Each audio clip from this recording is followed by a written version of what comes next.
Le gouvernement du Québec a annoncé aujourd'hui que les jeunes adolescents de 12 à 17 ans seront vaccinés d'ici la fin de l'année scolaire. Ça fait suite à la décision de Santé Canada qui l'avait autorisé plus tôt cette semaine. Ça va se faire avec le vaccin Pfizer-BioNTech. Du côté de l'Ontario, on attend toujours l'annonce pour les adolescents. Et pour voir plus clair avec cette annonce-là, parler d'autres enjeux aussi liés aux annonces du jour de la COVID, on rejoint Patrick Filion, microbiologiste et enseignant au Cégep de l'Outaouais. Monsieur Filion, bonjour. Bonjour, M. Foisy.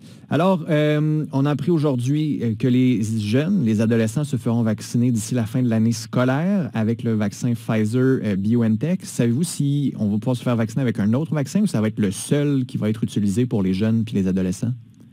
Pour l'instant, c'est le seul qui a été homologué pour ce groupe d'âge-là. Donc, Pfizer avait déjà fait des études avec quelques milliers d'enfants ou d'adolescents, je devrais dire, là, pour ce groupe d'âge-là, et les études sont concluantes. Maintenant, je crois que Moderna est aussi dans des phases d'essais cliniques là, pour ces groupes d'âge-là, et ça ne serait pas impossible là, qu'en cours de route, on puisse ajouter au vaccin Pfizer le vaccin de Moderna aussi. Mais pour l'instant, ce qui a été homologué, c'est le vaccin de Pfizer. Puis ils vont avoir le même vaccin que les adultes, là, je comprends bien. Oui, c'est le même vaccin, somme toute les mêmes doses aussi.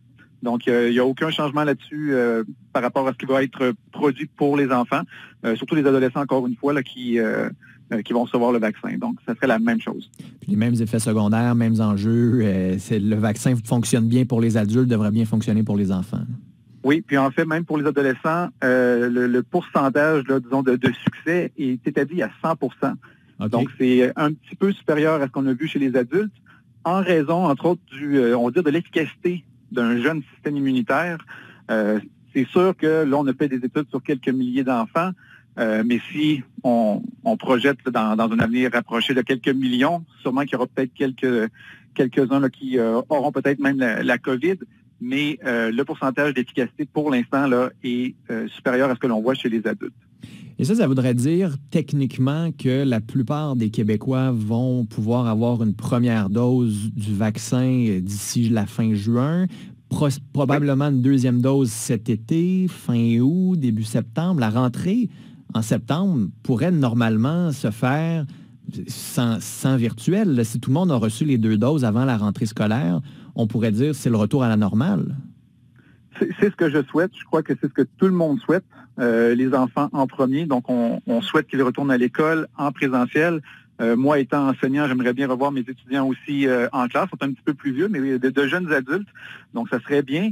Et effectivement, si on peut avoir disons une couverture vaccinale assez importante où la plupart des gens ont reçu leurs 2 doses, donc sont complètement immunisés, c'est pas impossible, je me permets de dire, de rêver à un retour, à un presque retour de la vie normale, parce que les gens seraient protégés et ça devrait normalement se répercuter dans le nombre d'hospitalisations qui devrait être à la baisse. Donc, si tout se positionne bien, je crois qu'on peut espérer là, un retour, somme toute, à la vie normale. Je pense qu'il va encore avoir quelques mesures là, qu'on devra observer, mais je pense qu'on devrait pouvoir là, retrouver quelques libertés qui seront très bienvenues. Parlant de retour à la normale, la Saskatchewan a annoncé son plan en 3 étapes.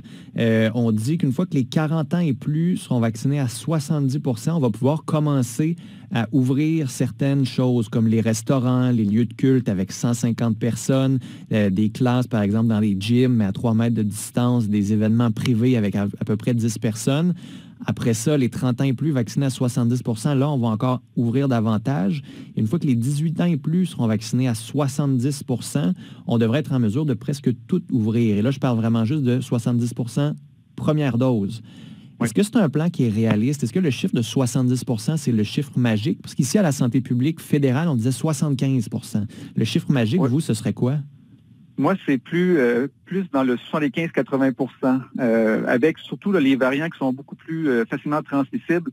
Je crois que pour atteindre là, une immunité collective efficace, on devrait plus viser autour de 75-80 %. Et dans un monde idéal, encore une fois, ce serait d'avoir les 2 doses. Parce qu'une seule dose, oui, on est protégé. On va être protégé, entre autres, contre la forme grave de la maladie. Mais on pourrait quand même, certaines personnes pourraient quand même être infectées.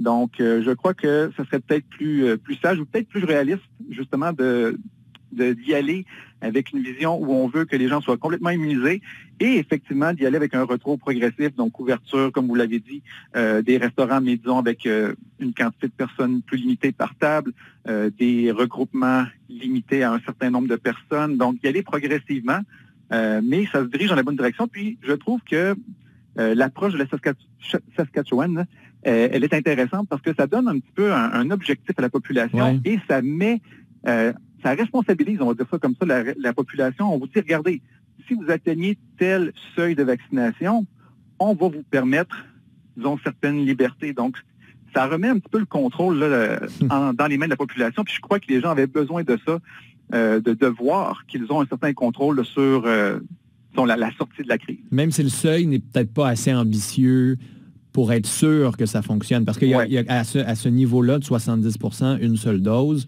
ça pourrait quand même... Ça ne veut pas dire nécessairement que ça va fonctionner. Là. Non, puis moi, je veux dire, de voir un programme comme celui-là un petit peu progressif, c'est bien, mais puis on base tout ou presque sur la vaccination. Moi, j'aimerais qu'on rajoute des critères. Donc oui, la vaccination, c'est une chose, mais de voir la situation épidémiologique dans une région donnée, de voir la situation aussi dans les hôpitaux. Donc, est-ce qu'ils sont débordés? Car oui, par exemple, il y a de moins en moins de gens âgés là, qui se retrouvent à l'hôpital, ça c'est bien. Mais les gens qui s'y retrouvent sont généralement plus jeunes et vont être hospitalisés peut-être plus longtemps. C'est le cas à Gatineau, par exemple, des hôpitaux. La situation irait sûrement mieux en Outaouais si les hôpitaux étaient mieux adaptés et capables d'accueillir plus de gens. On est à pleine capacité, donc c'est le problème de la région. Ça aussi, ça va prendre des ajustements. Ça ne prend pas juste du vaccin là, en Outaouais. Exact. Donc, c'est pour ça que moi, je disais peut-être faudrait y aller avec plusieurs critères, non seulement la vaccination, mais bien la situation dans les hôpitaux, situation épidémiologique, parce qu'au niveau du nombre de cas, l'Outaouais, on fait beaucoup mieux, disons, depuis une semaine que ce qu'on a vu dans le dernier mois, mais la situation dans les hôpitaux est encore assez sérieuse, critique. Donc, il faut tenir compte de ça aussi, des personnes qui y travaillent. Donc, quand la situation pourra se stabiliser dans les hôpitaux ou se stabiliser à la baisse, là, on pourra peut-être voir si effectivement la vaccination est un critère, mais aussi que l'on peut répondre, disons, aux besoins de la population pour la santé. C'est pas le seul critère, mais j'aimerais ça vous entendre comme prof, quand vous parlez à vos étudiants qui sont au cégep, comment ils voient ça, le vaccin, eux? Est-ce qu'ils ont hâte de se faire vacciner, hâte d'avoir rendez-vous? D'avoir un rendez-vous, il y en a quand même quelques-uns qui sont encore réticents, qui ont des craintes, qui ont des doutes? Je crois qu'il se pose beaucoup de questions. Puis c'est une partie de ma job d'y répondre. Puis je trouve ça tout à fait légitime. Donc, c'est un groupe de la population, justement, qui est peut-être moins affecté au niveau, disons, de la gravité de la maladie, mais ils peuvent quand même, être porteurs, en être des vecteurs, le transmettre à parents et amis. Donc, j'ai justement donné une conférence à ce sujet-là dans le cadre de la Semaine des sciences humaines au Cégep. Puis, c'est ça, c'est de rejoindre ce groupe d'âge-là qui se sent peut-être un petit peu moins vulnérable, parce que, ils sont jeunes, ils sont en santé, mais c'est de leur faire comprendre l'importance au niveau de la société, que la vaccination n'est pas un acte où on va seulement se protéger nous, mais on va aussi protéger les gens autour de nous, les gens plus vulnérables et surtout les gens qui ne peuvent pas encore recevoir de vaccin de par leurs conditions médicales. Il y a du travail à faire quand même avec ce groupe d'âge-là. Absolument, mais je pense que c'est des gens intelligents. Si on leur explique correctement la situation et comment ils peuvent aider, je crois qu'ils vont répondre à l'appel. Patrick Filion, merci d'avoir répondu à nos questions. Ça me fait plaisir. Bonne journée. Bonne journée à vous, Patrick Filion, microbiologiste et enseignant au Cégep de l'Outaouais.